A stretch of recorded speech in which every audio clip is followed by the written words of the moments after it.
परमात्मा की कारीगरी तो देखो, हम सबको बनाकर खुद गायब हो गया। आंखें बनाई देखने के लिए, पर वो दिखता बंद आँखों से है।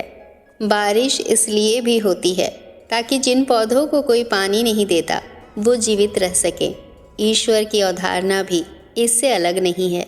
तीर्थ पर ही क्यों ढूंढते हो ईश्वर को, वह तो वहाँ भी मौजूद है जहाँ आप गुनाह करते हो। क्या मंदिर, क्या तीर्थ और क्या गंगा जी की धार करे, जब मन ही गंदा कर बैठे हैं तो ईश्वर क्या उद्धार करे। धरती फाटे मेघ मिले, कपड़ा फाटे डोर, तन फाटे को औषधि, मन फाटे नहीं ठौर।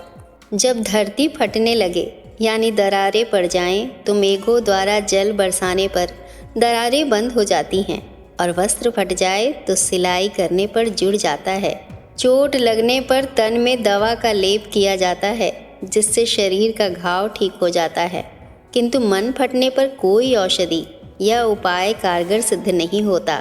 अतः प्रयास रहे कि आपकी वाणी से किसी को ठेस न लगे। वाणी पर संयम रखो, क्योंकि वाणी से दिए घाव कभी नहीं भरते। कर्मों की आवाज़ शब्दों से भी ऊंची होती है। दूसरों को नसीहत देना और आलोचना करना सबसे आसान काम है, सबसे मुश्किल काम है चुप रहना और आलोचना सुनना। ये ज़रूरी नहीं कि हर लड़ाई जीती ही जाए, आवश्यक तो ये है कि हर हार से कुछ सीखा जाए। कहने से कठिन सुनना होता है, और सुनने से कठिन सहना, पर सबसे कठिन होता है सब कुछ भूल कर सामान्य रहना। कुछ ठहरेंगे और कुछ चले जाएंगे, बहुत कम लोग ही बचेंगे जो निस्वार्थ रिश्ता निभाएंगे। इस दुनिया में सबसे वजनदार चीज़ है मतलब। ये निकलते ही बड़े से बड़ा रिश्ता भी हल्का पड़ जाता है। दिमाग को खूब पढ़ाना, लेकिन दिल को हमेशा अनपढ़ ही रखना, ताकि ये भावनाओं को समझने में हिसाब किताब न करे। धोखा देने के 1000 तरीके होते हैं, लेकिन सबसे घटिया तरीका झूठी मोहब्बत और झूठी हमदर्दी का दिखावा करना होता है। दुश्मन हमेशा अपनों में ही पैदा होते हैं, क्योंकि अपनों को ही अपनों की खुशी और कामयाबी बर्दाश्त नहीं होती। रिश्ते वही अच्छे हैं जहाँ समझ होती है, समझौते नहीं। ठोकर खाने के बाद समझ आया कि सही कहता है ज़माना, दिल से नहीं दिमाग से सोचा करो। कुछ लोगों के लिए कितना भी अच्छा सोचो, उनकी फितरत कभी नहीं बदलती।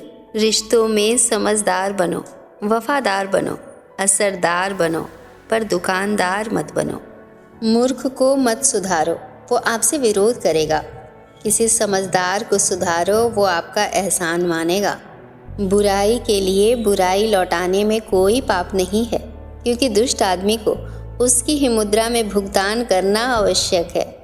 आधी दुनिया सिर्फ इसलिए दुखी है क्योंकि उनसे अधिक तरक्की उनके पड़ोसी कर रहे होते हैं। सिर्फ दरवाजे पर शुभ लाभ लिखने से कुछ नहीं होगा।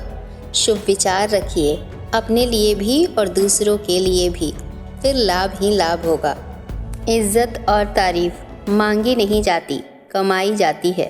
फिर मिलेंगे दोस्तों अगली वीडियो में, तब तक के लिए नमस्कार।